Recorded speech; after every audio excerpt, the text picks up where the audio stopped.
কোথায় তোমার মুক্তি সেনার দল?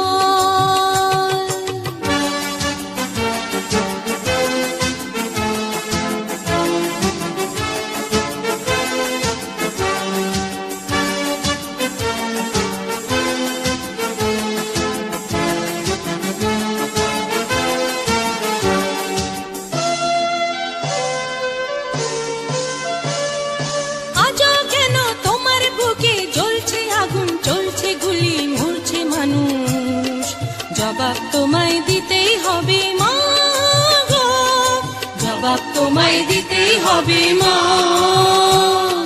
সন্ত্রাসীদের হাতে কেন ছিন্নি তুমি স্বদেশ আমার মাতৃভূমি? জবাব তোমায় দিতেই হবে মা গো, জবাব তোমায় দিতেই হবে মা।